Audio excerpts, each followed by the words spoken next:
Velozes e Furiosos é uma franquia que está chegando ao fim, então eu reassisti o primeiro filme lançado em 2001. Esse filme tem nota de 53% no Rotten Tomatoes, ou seja, um filme mediano. Mas eu não achei tão ruim e você sabe disso lendo o título do vídeo, então vamos ao filme. Velozes e Furiosos começa com essa logo tenebrosa de Sessão da Tarde, o que é uma coisa que acontece muitas vezes nesse filme. Cenas meio Sessão da Tarde, clichê. Continuando, uma gangue de motoqueiros rouba um caminhão cheio de Panasonic e o filme é sobre isso. Brian Spilner, interpretado por Paul Walker, é um cara que adora carros, inclusive tem essa cena aqui com uma câmera que eu não consigo entender o porquê de usarem assim. Brian também gosta muito de comer pão com atum na Toretto's Mercado e Café. Como é que tá o atum?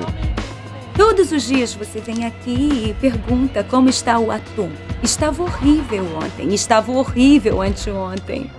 E adivinha, continua igual.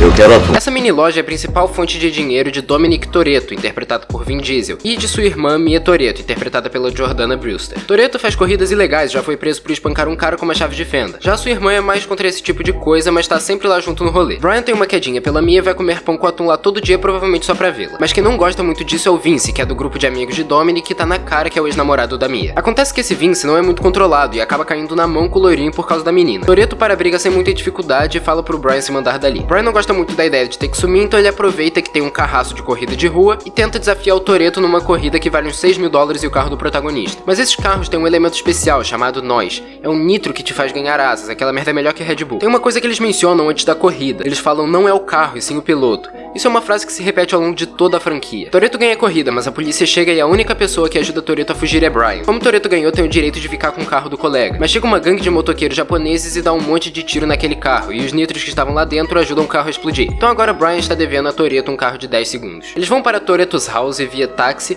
e lá vemos que Brian ganhou o respeito de Toretto. Lá só tem Corona e a irmã de Toretto, que vou começar a chamar de Dom de vez em quando. Também tem o Vince sendo babaca e a Letty, interpretada pela Michelle Rodriguez, que é a namorada de Dom, e ela também é muito importante pra franquia. No dia seguinte, O'Connor é capturado pela polícia, mas descobrimos que ele na verdade é um oficial e tá lá pra descobrir quem roubou aquele monte de Panasonic do início do filme. Existe fortes suspeitas de Toretto ou do grupo de Japa terem sido quem cometeu esse crime. Brian volta pra casa de Toretto, onde temos uns reparos nos carros e um churrasquinho, sem o Vince, porque ele não gosta do loirinho. Mas uma hora ele aceita porque ele tá morrendo de fome.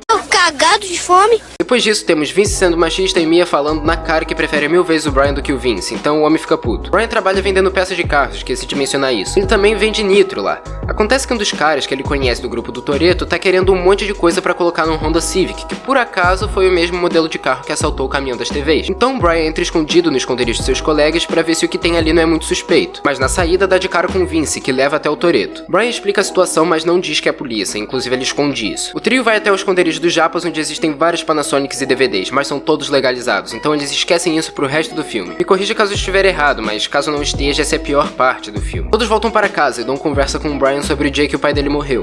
Dom ficou totalmente aterrorizado e espancou um dos caras com uma chave de fenda por causa de seu pai ter explodido e a culpa tinha sido aparentemente desse cara. A polícia prende os Japas, mas solta logo em seguida porque não existem provas de que eles roubaram alguma coisa. Brian começa a suspeitar que foi Dom que roubou e talvez tenha sido, porque Dom vai roubar um caminhão e não avisou Brian. Brian conta a Mia que ele é um oficial e vai de carro até o encontro de Toretto, que está numa situação um tanto quanto crítica e juntamente de Vince e Larry. O importante é que Vince é salvo e Brian para de esconder que ele trabalha pro FBI. Inclusive essa cena de resgate é muito épica. Brian volta até Toretto, que responde com uma 12 na mão. Mas chegam os Japas com aquelas armas desgraçadas e como é que eu posso explicar? Brian mata indiretamente um deles. E o outro rola num campo que nem o Simba e a Nala em Rei Leão. Esta noite o amor. Vin Diesel e Paul Walker apostam sua segunda corrida na série e passam na frente de um trem quebrando muitas leis da física. O carro especial de Toretto é destruído, mas ele fica com o carro de 10 segundos do Brian para pagar a dívida. E o filme acaba assim, com um policial se tornando cúmplice e assassino e dando carros de graça pros outros. Esse filme é muito gostoso de assistir, eu não vi o tempo passar com ele. E outra coisa muito boa é que, diferente dos próximos filmes da franquia, ele é mais realista. Então a polícia desse filme ainda é muito mentirosa, mas não se compara com a dos outros filmes, que é ou inexistente ou tá do lado dos bandidos. Claro que tem pessoas pulando de carros para caminhões em movimento, encaixando que nem peça de Lego igual todos os outros filmes de Velozes e Furiosos, mas as estradas aqui são fechadas pelas pessoas que querem ver a corrida. Isso é mostrado nesse filme. Mas depois do quarto filme, as ruas são limpas só porque sim. Mas a história desse filme é muito básica. As cenas são clichês, as atuações, quando não são horríveis, são medianas, e ainda tem mudança constante de marchas, que não é possível que um carro tenha tanta marcha como os desse filme. Mas é o primeiro da franquia, onde é estabelecido o gênero de filme, que não é respeitado pelos próximos. E esse é o grande erro da franquia. Não é um ótimo filme, mas diverte e cumpre bem esse papel.